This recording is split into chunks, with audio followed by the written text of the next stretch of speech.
Good afternoon. I'm Dr. Dale Bratzler. I'm the Enterprise Chief Quality Officer here at OU Health, and I'm the University Chief COVID Officer. I'm going to give just a brief update of where we're at in Oklahoma with COVID-19, and then I want to highlight a few things, and we will be sending out a handout that does highlight some of the issues that I'll mention today. I think most of you know that we've seen this dramatic drop in the number of cases in Oklahoma.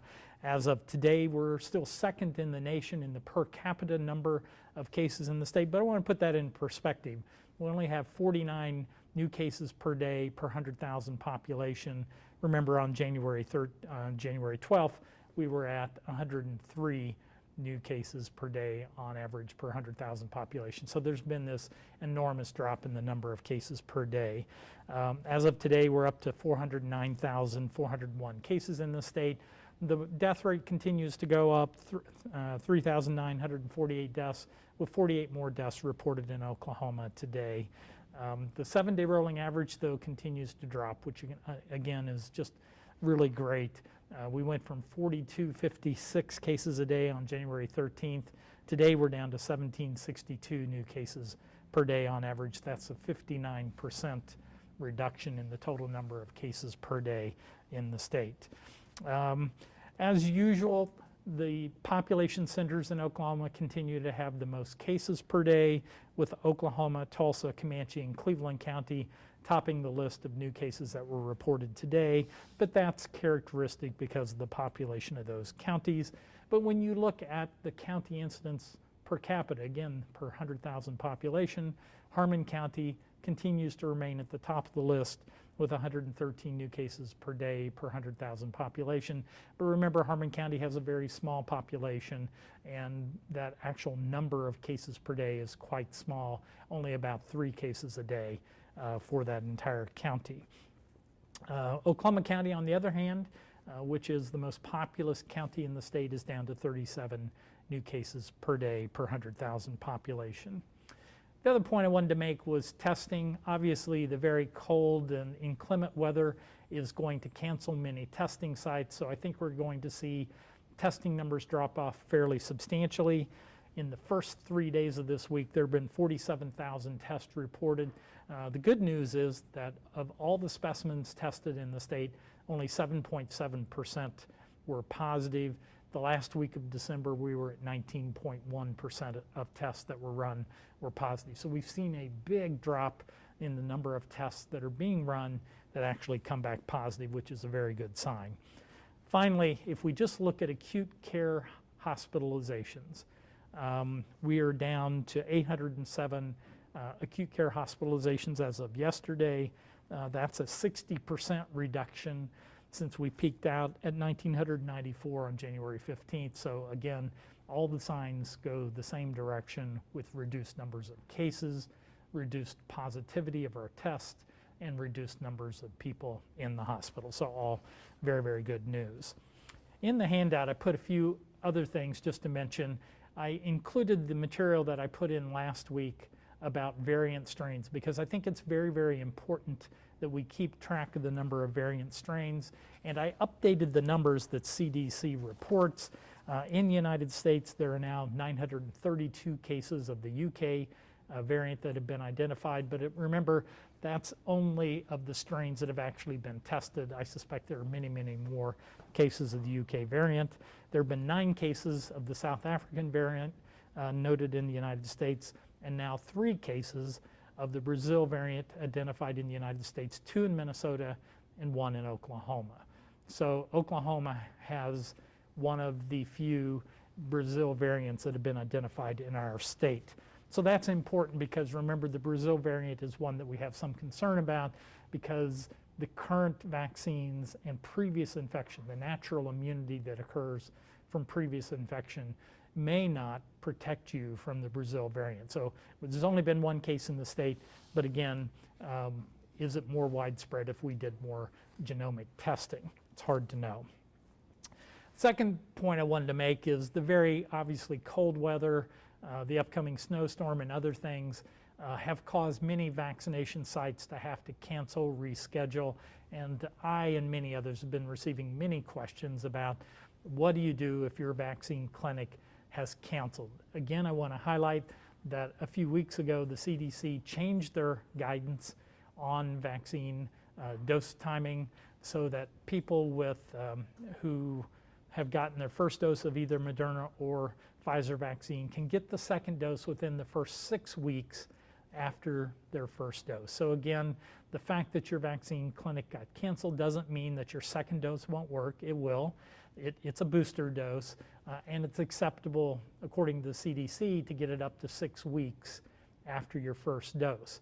I would highlight also that CDC states very clearly on their website that there is no maximum interval between dose 1 and dose 2. So if you have circumstances that just don't allow you to get it even within 6 weeks, it is still important to get dose 2 because that's the booster dose that pushes your effectiveness of the vaccine up towards that 95%. So just don't miss dose 2, get the same vaccine the second time, but if you don't get it within the 21 or 28 days, that's okay. Go ahead and get it as soon as you can after that. The other update to the CDC guidance that came out this week that I want to highlight is on quarantine. And in fact, CDC just updated this yesterday, and it will impact, I think, a lot of employers. It certainly is impacting us at the university. But these are the new requirements around quarantine if a person has been vaccinated. So that's the caveat here. You have to have received both doses of the vaccine. But if you've received both doses of the vaccine and you're exposed to somebody with COVID-19, you are not required to quarantine now if you meet the following criteria. Again, that you're fully vaccinated and you're at least 2 weeks past dose 2. Second, one that we are not sure why they put in here, but you have to be within 3 months of your last vaccine dose. Now, perhaps 2 months from now, CDC will reevaluate that and change that guidance, but right now it says you have to be at least 2 weeks beyond the second dose of your vaccine, but within 3 months of the second dose of your vaccine, and you're asymptomatic. If you have symptoms, then you need to be tested, because remember, these vaccines are not perfect. 5% of the people in the clinical trials did get COVID-19, so remember that if you have symptoms that could be COVID-19, you should get tested even if you've been vaccinated. So again, CDC explicitly states that if you don't meet those 3 criteria, you're still required to follow CDC guidance on quarantine, which is typically to quarantine for at least 10 days or quarantine for 7 days, have a negative test, and then you can return to full activity. This policy change does not apply to people in healthcare settings like hospital inpatients or people who live in healthcare facilities like a nursing home. So a nursing home resident that's exposed still should quarantine. This policy does not change. So that's new guidance that just came out from the CDC yesterday, and in the handout I provide the link to that particular setting. I've had a couple of questions this week about COVID-19 and its impact on the heart. There are numerous studies that have been done, and we're still learning a lot about how COVID-19 may impact the heart. So just a couple of points that studies have shown. People who are sick enough to go into the hospital with COVID-19, about 25% will have some evidence of inflammation of the heart. In other words, if we do sensitive blood tests to look for cardiac damage, those tests will be positive about a quarter of the time. And if you do special imaging tests like cardiac magnetic resonance imaging or MRI test of the heart, many times you can find some evidence of inflammation of the heart. There was an autopsy study that looked at elderly people who died of COVID-19, and they actually looked at the heart, and in 2/3 of the patients, they actually found the virus in the heart. Not necessarily in the heart muscle, but in the inflammatory cells that were in the heart. In other words, the heart had become inflamed, inflammatory cells were there, and they carried the virus.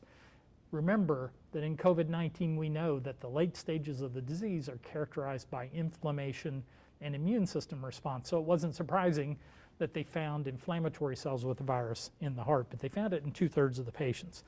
And then the other thing to remember is that if a person has underlying cardiovascular disease or cardiac disease, like blocked coronary arteries, they're at greater risk of the complications of COVID-19 because of the stress. Many of these patients develop low blood pressure, fever, fast heart rates. Some people may develop arrhythmias, and if they have underlying blocked cardiac arteries, that can increase their complications. So there are specific recommendations about should you have your heart tested or should you see a cardiologist after you have COVID-19. A couple of points. Generally, somebody who's asymptomatic or has very mild disease, it's not recommended.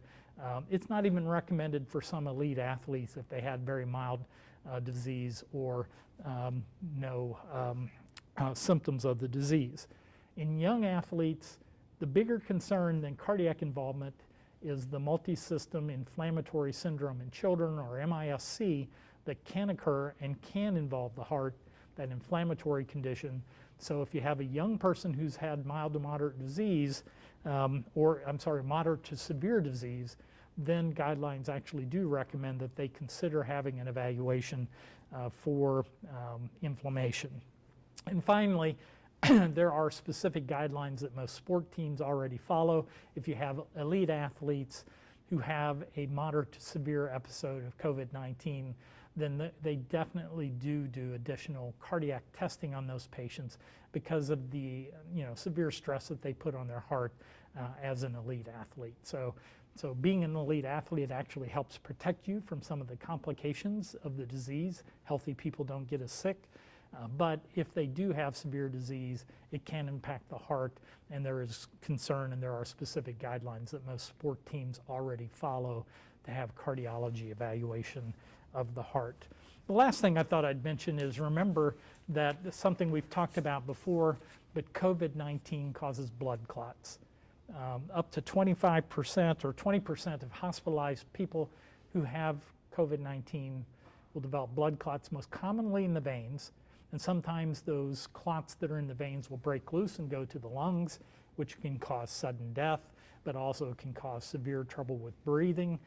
And remember, COVID-19 patients already have that lung inflammation often anyway. So those are most common, but on occasion, those blood clots can occur in arteries.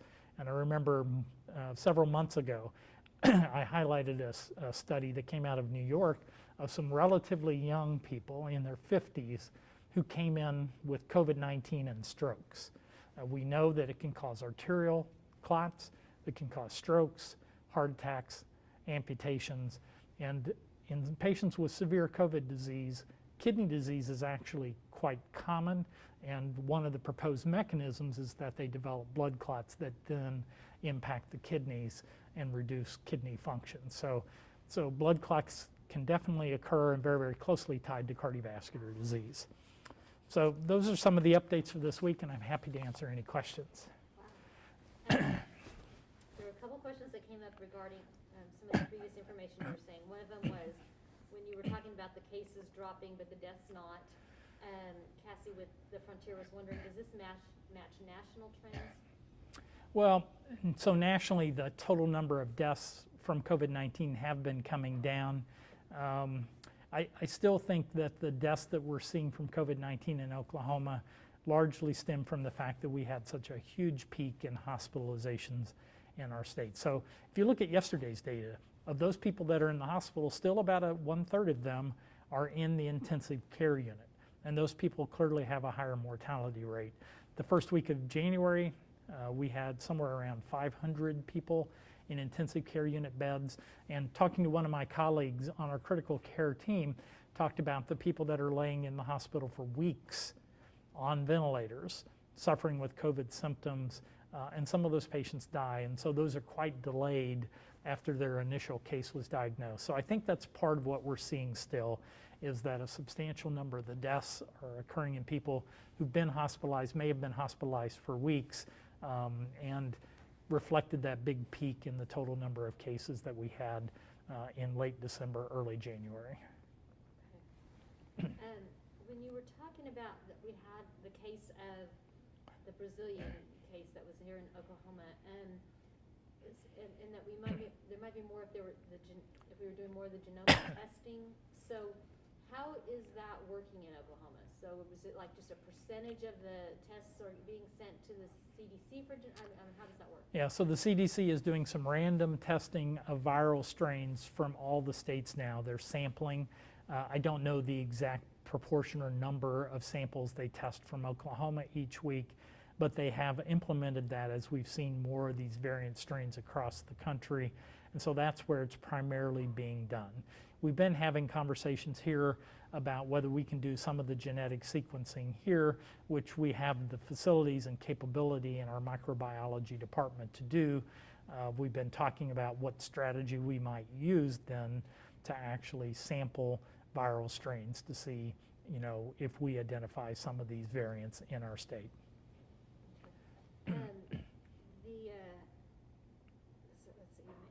Okay, on the dose 2, why is it important to get the same dose, same vaccine? Well, of course, we don't. So there are some differences in the Pfizer and the Moderna vaccine. The primary difference is they have a different lipid nanoparticle that surrounds the RNA. And most of the reactions that we see, we think are attributed to that lipid nanoparticle that surrounds the RNA in the vaccine. So the current recommendations are, if you got Pfizer the first time, get Pfizer the second time, Moderna the first time, Moderna the second time.